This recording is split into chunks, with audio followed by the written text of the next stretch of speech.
अस्सलामुअलैकुम मोहतरम सामीन, मैं हूं आपका मेज़बान मोहम्मद जाबिर। सामीन, हम इस प्रोग्राम में आपकी मुलाकात उन शख्सियात से करवाते हैं जो अपनी फ़नी और तख्लीकाना सलाहियतों को बरूए कार ला कर वतन का नाम रोशन करते हैं या फिर मुल्क अज़ीज़ के वक़ार को बुलंद करने के लिए हमेशा कोशां रहते हैं। आज हमारे प्रोग्राम की ज़ीनत एक ऐसी शख्सियत बनेगी जिनके नाम से ना सिर्फ बच्चे शनासा हैं बल्कि दुनिया भर में इनको अपनी खिदमात की बदौलत पजीराई हासिल हुई है।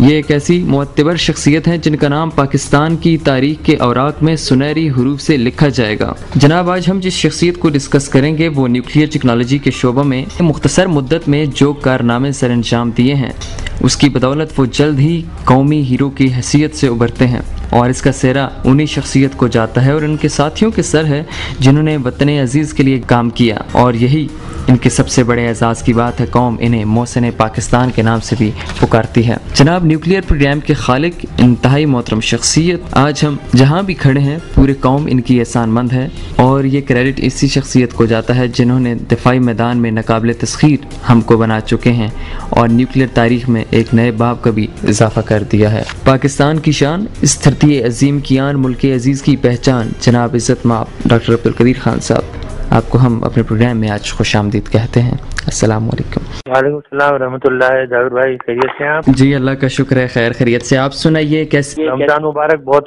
रमजान मुबारक हो आपको। बहुत बहुत शुक्रिया। तमाम पाकिस्तानियों को अल्लाह ताला ने अपनी नेमतें और बरकतों से नवाजे, पूरे पाकिस्तान को, पाकिस्तानी कौम को। आमीन आमीन। डॉक्टर साहब, ये बताइएगा कि रमजान मुबारक का आगाज हो चुका है तो कैसे गुजर रहा है आपका रमजान? गर्मी देखिए, खुदा की पनाह, हमें तो अल्लाह ताला ने नेमत दी, वो बिजली में चला लेते हैं, जनरेटर लगाया हुआ है, लेकिन देखते हैं दूसरों के हाल और कितने लोग बेचारे रमजान के महीने शहीद हो गए कराची में। जी जी। तो दिल दहल जाता है। जो वक्त याद आता है जब हम कराची में रहते थे। अच्छा अच्छा। जब पार्टीशन के बाद आए थे तो ना बिजली थी ना पानी। वो वक्त हमें वो तकलीफ का एहसास है जो ये लोग आजकल बेचारे भुगत रहे हैं। डॉक्टर साहब, मैं तो एक तो आपका शुक्रिया बहुत अदा करता हूँ कि आपके लिए अपनी मसरूफियात में से वक्त निकाला और मेरे लिए भी ये एजाज़ की बात है कि आज आपने मुलाकात का शर्फ बख्शा। हम आगाज़ करते हैं अपनी गुफ्तगू का आपकी ज़ाती ज़िंदगी के हवाले से। 27 अप्रैल सन 1936 अब्दुल गफूर खान के घर भोपाल में आप पैदा होते हैं। ये फरमाइएगा कि भोपाल का बैकग्राउंड क्या है, पस मंज़र हम जानना चाहेंगे। भोपाल का ये था कि भोपाल एक मुसलमान रियासत थी और वहाँ के लोग बहुत ही सीधे सादे, नमाजी, मुत्तकी, लेकिन कहीं वो एक्सट्रीमिज्म नहीं था जरा भी। हमारे ये नहीं था कि जी दाढ़ी रखोगे तो मुसलमान हो गए। सब मुसलमान थे, हम लोग बच्चे थे, 5 वक्त की नमाज पढ़ते थे, सब एक साथ नमाज पढ़ते थे। शिया सुन्नी का वहाँ नामो निशान नहीं था, हर एक मुसलमान था। सही सही। भोपाल की रियासत इसलिए इस तरह ख्याल में आई कि औरंगजेब के जमाने में भोपाल से कोई 25 मील दूर एक किला था रायसेन। उस औरंगजेब ने सरदार दोस्त मोहम्मद खान को, जो तिराज से गए थे और उनकी फौज में थे, उनको वहाँ का कलेदार बनाया था जी। और जब औरंगजेब साउथ में जाया करते थे मुहिमात के लिए, तो उन्होंने अपनी पूरी उम्र जो थी आखिरी वो मुसलमानों के खिलाफ लड़ने में गुजारी। मराठों के खिलाफ लड़ते, राजपूतों के खिलाफ लड़ते। वो हमेशा हैदराबाद का उधर रुख करते थे और मुसलमानों के खिलाफ ही वो बेजापुर और गोलकोंडा और वगैरह वगैरह थे ना मुसलमान लोग, उनके खिलाफ लड़ते। तो ये किला जो था, यहाँ दोस्त मोहम्मद खान थे, ये यहाँ से कुमक लेके जाते थे औरंगजेब। यहाँ पे ताजे घोड़े होते थे, खाना होता था ये वगैरह। तो जो भोपाल की रानी थी कमलापति, वो बहुत ही खूबसूरत थी, अपने जमाने में परी कहलाती। तो एक बाजू का राजा था, उसने इसके शोहर को जहर दे के मार दिया और इसके ऊपर प्रेशर डाला कि तुम मुझसे शादी करो। अच्छा, ये करना नहीं चाहती थी, इसे पता था कि मेरे शोहर को मारा इसने। तो उसमें ये हुआ सर कि इसने क्या किया कि इनको सरदार दोस्त मोहम्मद खान से रिक्वेस्ट की कि जी आप मेरी जान छोड़ाइए, मुझे प्रेशर डाल रहा है और कहता है कि मैं कब्जा कर लूंगा तुम्हारी रियासत पे, तो आप मेरी मदद करें इसमें, तो मैं आपको कुछ रकम दे दूंगी। सरदार दोस्त मोहम्मद खान ने क्या किया, इस जमाने में औरंगजेब वगैरह का इंतकाल हो गया, मुगल हुकूमत टूटने लगी। तो किला रायसेन जो था उसका आसपास का इलाका, वो दोस्त मोहम्मद खान एक तरीके से सरदार हो गए थे, वो उनके कब्जे में ही था। अच्छा। और इनके पास यहाँ से तिरा के पठान थे बहुत सारे जो फौज में थे, 4-5-6 हजार। तो ये फिर गए, इन्होंने उस राजा के ऊपर हमला किया और उसका तिया बांचा कर दिया। अच्छा, वो जो थी रानी कमलापति, वो इतनी शुक्रगुजार हुई, उसने क्या किया, उसने कहा जी कि मैं अब क्या हुकूमत करूंगी, आप ये भोपाल आप ही ले लें। अच्छा। और उसका जो महल था वो तालाब के किनारे था, आधे तालाब के अंदर आधा बाहर, बहुत ऊंचा बाग, बहुत बड़ा। वो हमारे घर से हार्डली 100-200 गज दूर था, तो हम वहाँ जाया करते थे रेगुलरली। इस तरह वो वहाँ रहने लगी एक तरीके से अपने आप को सिकुलूजन में, राइट। तो उनको भोपाल दे दिया। तो इन्होंने फिर भोपाल की बहुत तरक्की की और बहुत सारे और पठान बुला लिए, इस तरीके से ये मुसलमान रियासत बन गई। लेकिन हिंदुओं के साथ बेहद अच्छा सलूक था हमारा, जी जी, मुसलमानों का। वो जो भी नवाब भोपाल बनता था, बेगम वो बनती थी, बेगम बाद में बेगमात आई, उन्होंने हमेशा हिंदू को वजीर आजम बनाया और वजीर खजाना भी हमेशा हिंदू होता था। इस तरीके से हिंदुओं को कभी ऐसा नहीं हुआ कि जी उन्हें महरूम किया गया, ऐसा महरूम ही। खाते में भी उनको बराबर जगह दी जाती थी। और जो हिंदू थे वहाँ पे वो ज्यादातर कायस थे, पढ़े लिखे, जो कि फारसी को बोल लेते थे एज एन ऑप्शनल लैंग्वेज। तो तमाम जितने हिंदू थे वो फारसी जानते थे भोपाल के। सही। तो आपने अपनी जो प्राइमरी तालीम का आगाज किया वो भोपाल से ही किया? भाई वहाँ से हाई स्कूल भी किया था। अच्छा, माशाल्लाह। और इतनी आला तालीम थी वहाँ की, मैं आपसे अर्ज करूँ कि आज भी यानी 65 साल हो गए जी जी, कि मैं आपसे अर्ज करूँ कि वो तालीम अगर आज भी यहाँ डाल दें और उसमें सिर्फ एक कंप्यूटर साइंस, पाकिस्तान स्टडीज डाल दें, तो आज की जो यहाँ की तालीम है उससे 1000 दर्जे बेहतर थी वो। हम आपको बताएं, हमें दीनियात के अंदर कलाम मजीद में तर्जुमे के पढ़ाया जाता था, हमें सीरत नबी पढ़ाई जाती थी, हमें खुतबात मजरात पढ़ाए जाते थे, हमें इस्लामिक हिस्ट्री पढ़ाई जाती थी। अच्छा, अंग्रेजी हमें 8 साल पढ़ाई जाती, उर्दू हमें 8 साल 9 साल पढ़ाई जाती थी, एनाटमी एंड फिजियोलॉजी पढ़ाई जाती थी और साइंस पढ़ाई जाती थी। ये तमाम इतना आला निजाम था तालीम का कि जब हम पाकिस्तान आए मैट्रिक करके, तो मैं डीजे कॉलेज में गया तो मुझे जरा भी तकलीफ नहीं हुई। अच्छा, जब आप पाकिस्तान आए थे, ये किस अहद की बात? मैं आया था 52 में। अच्छा, 52 में पाकिस्तान है, उस वक्त आप मैट्रिक अपने कंप्लीट कर चुके थे? 14 अगस्त को, हाँ जी, मैट्रिक करके आया था मैं। हुआ ये कि आसपास हमारे तमाम हिंदू रियासतें थी, भोपाल बीच में घिरा हुआ था। एक मतलब भोपाल को हिंदुओं ने तमाम ने मिल के 80-85 हजार फौज से घेर लिया और कहा कि इसको खत्म कर दे मुसलमान रियासत को। तो जो फौज जो थी, मुसलमान जो थे वो सब, बहुत सारे हिंदू जो थे किले में बंद हो गए। एक किला बनाया था दोस्त मोहम्मद खान ने, बहुत बड़ा किला, फतेहगढ़, अपनी बेगम के नाम। 3 साल उन्होंने मुहासरा रखा, लेकिन इन्होंने कोई हथियार वगैरह नहीं डाले। अब भोपाल में बारिशें बहुत होती हैं, समर में और विंटर में बहुत सख्त बारिशें, बहुत जंगलात हैं भोपाल में, और 6 तालाब हैं शहर के अंदर, बड़े बड़े तालाब। तो उसमें ये हुआ कि वहाँ जब वो बारिशों का पानी हुआ तो वहाँ पे ये फैल गया टाइफाइड। तो जो फौजी थी मराठों की और उनकी राजपूतों की, उसमें बहुत से लोग बीमार हुए, मरने लगे। तो जब उनके जासूसों ने इत्तला दी वजीर मोहम्मद खान जो कमांडर इन चीफ थे, तो उन्होंने क्या किया कि तमाम औरतों को और बेगम थी उनको वहाँ लगा दिया, तोपों पे बंदूकों पे बिठा दिया, 4 दीवारी पे किले की, और कहा कि फजर की नमाज के बाद आप एकदम सब फायर शुरू कर देना।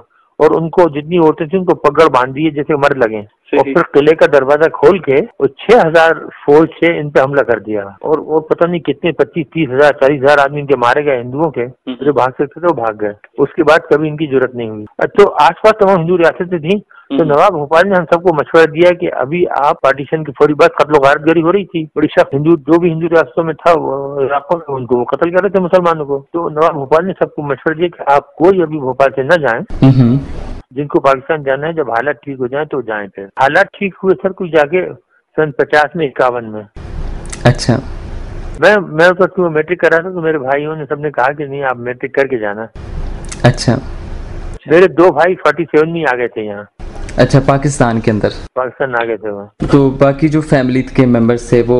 वालदा और हम सब वहीं रहे थे। हम 5 भाई थे और 2 बहनें। जी जी। तो 2 भाई आ गए थे, फिर एक भाई और एक बहन 50 में आ गए थे। उन्होंने मैट्रिक कर लिया था, बहन की शादी हो गई थी उनके साथ। तो मैं 52 में फिर खोखरा पार से आया था। सही। संदूक लेके चला था और सर पे रख के मैंने वो रेत क्रॉस की थी गर्मी के अंदर 14 अगस्त को।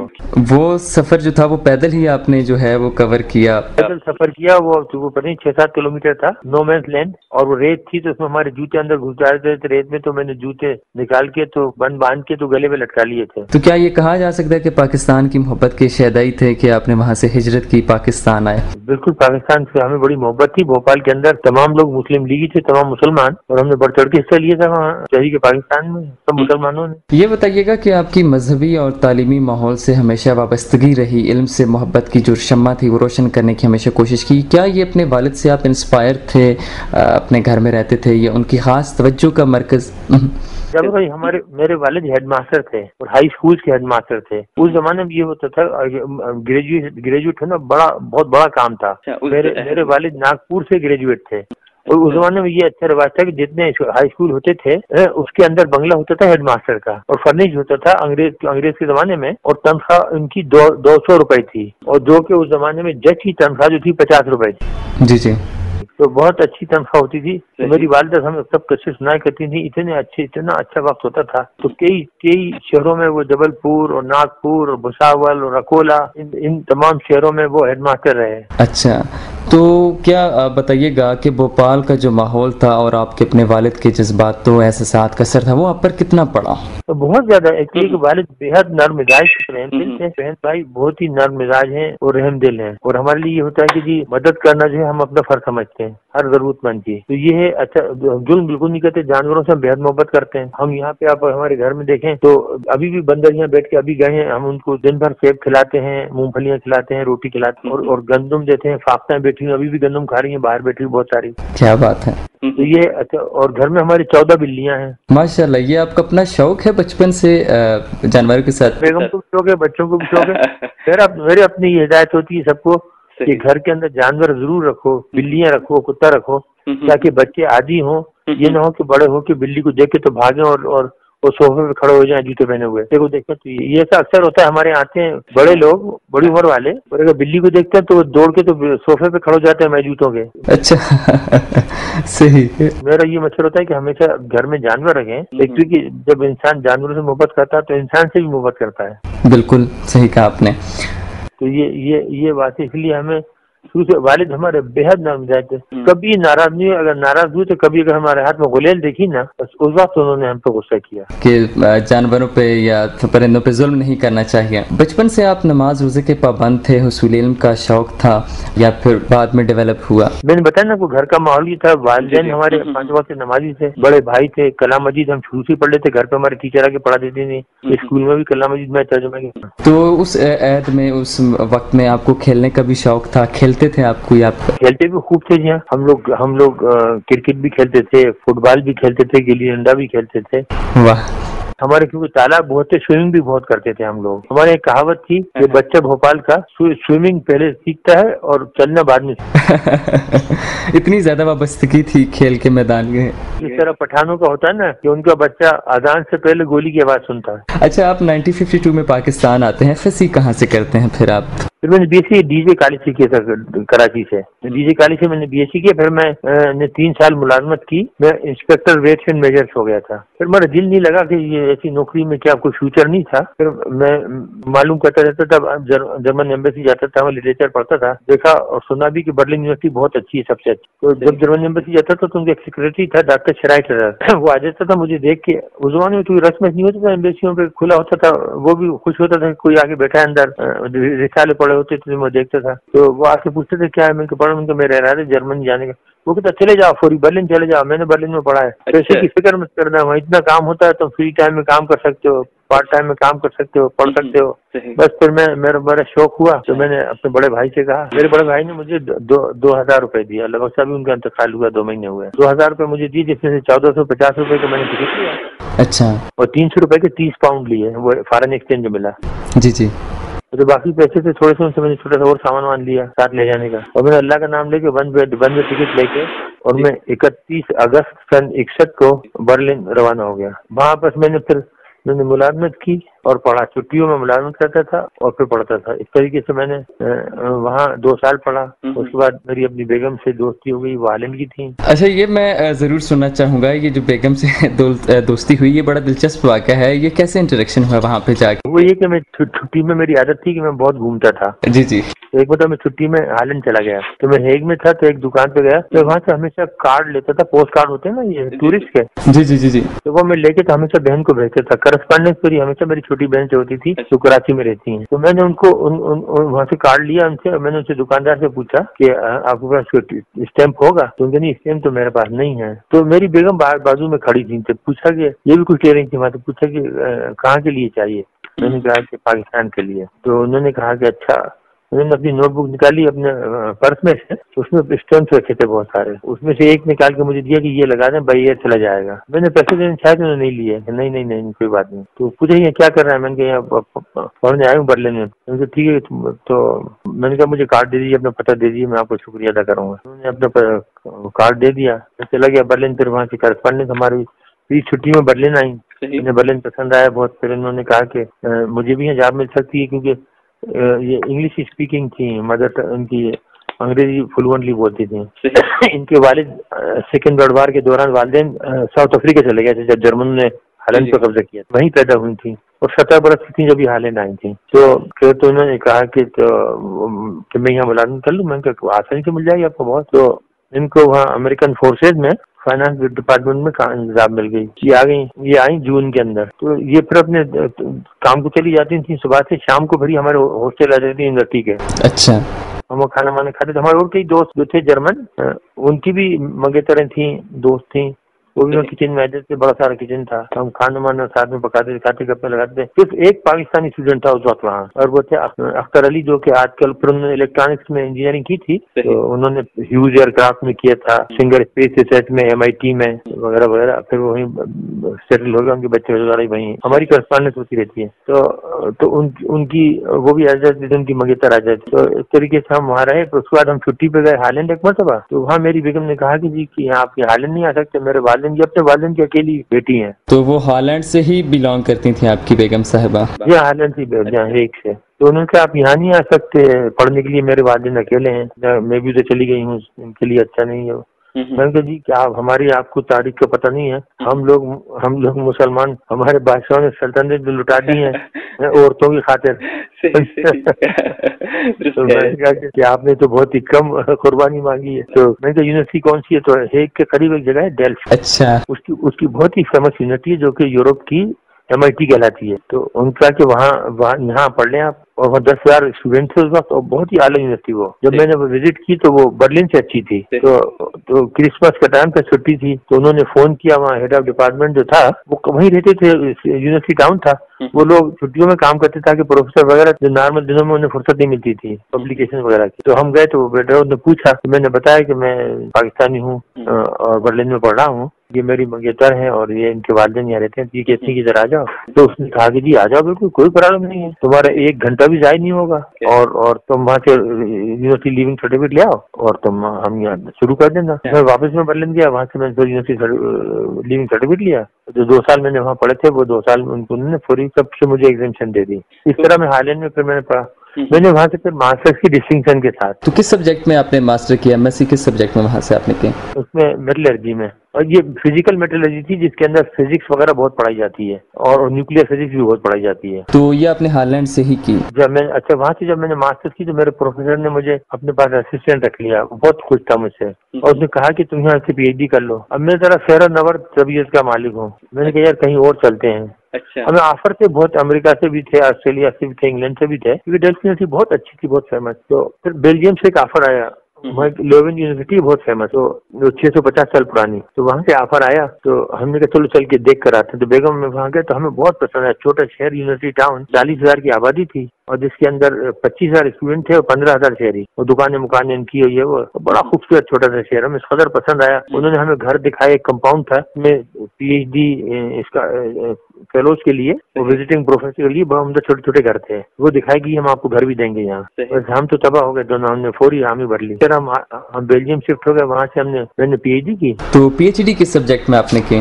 वो भी मैंने फिजिकल मेटलर्जी में की थी, हाई स्ट्रेंथ मटेरियल्स में, एडवांस मटेरियल्स में। अच्छा, उसके बाद नौकरी की बहुत सारे ऑफर थे इधर उधर, तो वो प्रॉब्लम वही आती है इनके वालिदैन का। फिर आम्स्टरडम से एक जॉब ऑफर आई, तो मैंने वो कबूल कर ली फौरी। तो वो जॉब कहाँ की थी? वो जॉब उसी शहर में थी? वो शहर में थी, वो बड़ी फेमस वो थी कंपनी जिसमें 1 लाख आदमी काम करता था, और वो दुनिया भर की चीजें बनाते थे, जहाज भी बनाते थे, टेक्सटाइल मिल भी बनाते थे, डिसलिनेशन प्लांट भी बनाते थे, रेलवे इंजन भी बनाते थे, और जहाजों के इंजन भी बनाते थे, पानी के जहाजों के, और ये स्टार्च मिल भी बनाते थे, शुगर प्लांट भी बनाते थे। तो उसमें मुझे उन्होंने रख लिया। अब जब मैं वहाँ गया तो किस्मत ये थी, वो पाकिस्तान की किस्मत थी मेरे ख्याल से, वो उस वक्त एक बहुत ही खुफिया न्यूक्लियर टेक्नोलॉजी पे काम कर रही थी, एनरिचमेंट की, और हालैंड और जर्मनी और इंग्लैंड मिलके, ये टॉप सीक्रेट काम था, क्योंकि मैं समझदार था, पीएचडी था, उन्होंने मुझे फोर्स पे लगा दिया, जिसमें काफी प्रॉब्लम्स आ रही थी वो सॉल्व करने के लिए। तो इस तरह मैं वहाँ काम करता रहा, 4 साल मैंने वहाँ काम किया। और जब 74 में इंडिया ने धमाका किया तो मैंने